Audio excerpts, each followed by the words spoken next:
Gordon, from the wilds of Idaho, we understand you guys are going to have to learn to speak Texan. What's up with that?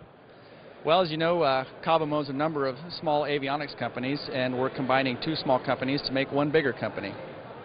Can you call either of these companies really small? S-TEC has about 180 employees, and Chelton Flight Systems has about 45 employees. So I guess we have one medium-sized company and one small company. Combine them together, we'll have a company of 220, which actually gives us some scale. So what's the power in bringing all these together at this point? Really, the idea is to build an avionics engineering center of excellence. Okay. So when we combine the two avionics engineering teams, we've got flight controls on one side, we've got flight displays, navigation systems, and sensors on the other, and we're bringing up 5 new products, including our helicopter autopilot, and who better to manufacture and manage the support and certification of that product than the experts in autopilots. Absolutely. Now, will they be taking over manufacturing for your units as well? Because that's one of their real fortes over there. Yes, Chelton Flight Systems has never had any manufacturing capability and never intended to.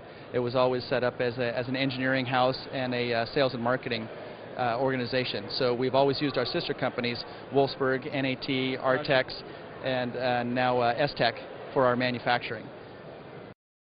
Aero-TV is brought to you by... Today, there is an affordable, high-performance, easy-to-own and easy-to-operate very light jet designed with you in mind. Far less expensive than any other twin-engine jet to buy, it is also the least expensive to own and operate. It is the Eclipse 500, the jet that's easy to buy, easy to fly, and fun to own. The jet for you. What's the time frame on this? How is this going to occur? And more important to your customers down the line, will they see any changes? The timing is we're going to try to have it completed by the end of 2008.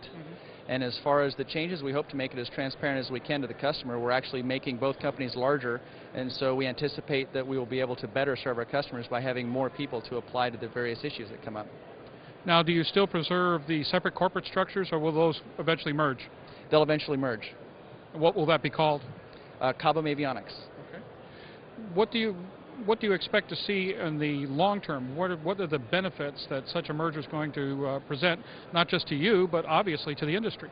Well, what the market's going to see is more of a coalescence of our two companies in terms of the product suites that they offer. You know, the Chelton Flight Systems EFIS is certified on over 740 different models of aircraft, and S-TEC has over 1,400 STCs. Most of those are for common Part 23 airplanes, and the two are certified together in every single one of those. So you'll be able to see more of a bundling opportunity for our customers to do both flight display system, navigation system, and an autopilot all at once.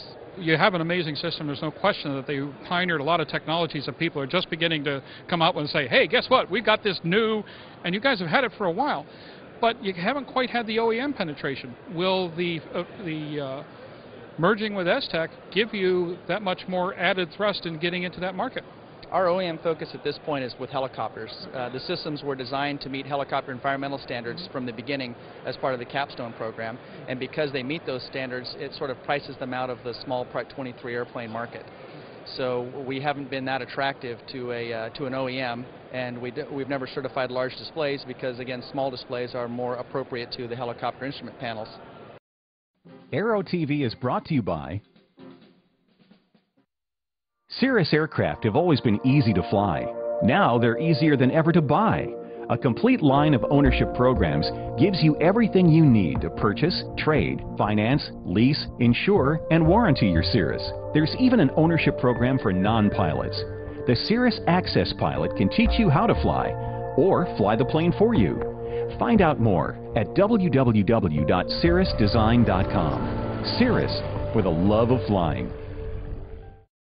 Well, speaking of helicopters, you're making a big hit with a number of OEMs at this point, but where do we expect to see these in the future? Part 25. Talk about that a little bit, would you?